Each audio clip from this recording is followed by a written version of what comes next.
রাজ্যের বিরোধী দল নেতা শুভেন্দু অধিকারী, তার কাছে পাকিস্তান থেকে হুমকি আসছে বলে অভিযোগ করেছেন তিনি। তিনি এও বলেছেন যে শুধুমাত্র পাকিস্তান না, বাংলাদেশ থেকেও এই ধরনের হুমকি ফোন তার কাছে আকচারি আসতে থাকে।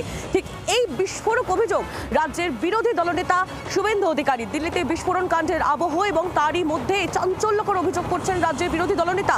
আর শুধু তাই নয়, কেন্দ্রীয় মন্ত্রী সুকান্ত মজুমদার তিনিও অভিযোগ করেছেন যে তার কাছেও এই ধরনের ফোন আসে, তিনি সেই ধরনের ফোনগুলি ধরেন না। যদিও বিজেপি নেতাদের এই হুমকি ফোনের অভিযোগে কটাক্ষের সুর তৃণমূলের গলায়।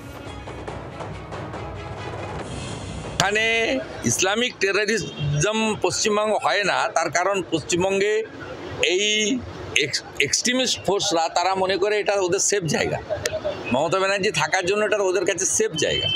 আর আমরা থ্রেট কল খাই। আমি দুদিন আগেও পাকিস্তান থেকে থ্রেট কল খেয়েছি।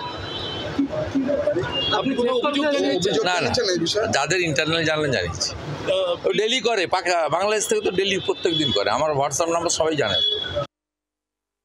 দেখুন, আমি ধরিই না নাম্বার, এই ধরনের নাম্বার এলে আমি ধরি না, ইন্টারন্যাশনাল কোনো নাম্বার ধরি না।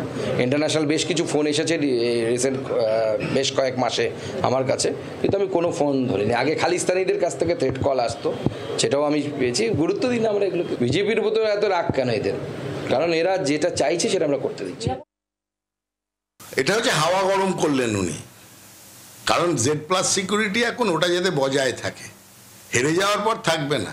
2026-এ হেরে যাওয়ার পর ওনার ওই 18 গাড়ির কনভয় আর 300 জনের সিকিউরিটি এসব থাকবে না, এসব বলতে হয়। উনি অভিযোগও করবেন না, আমি আপনাকে দায়িত্ব নিয়ে বলছি। বাংলার আওয়াজ, বাঙালির আবেগ, জি 24 ঘন্টা।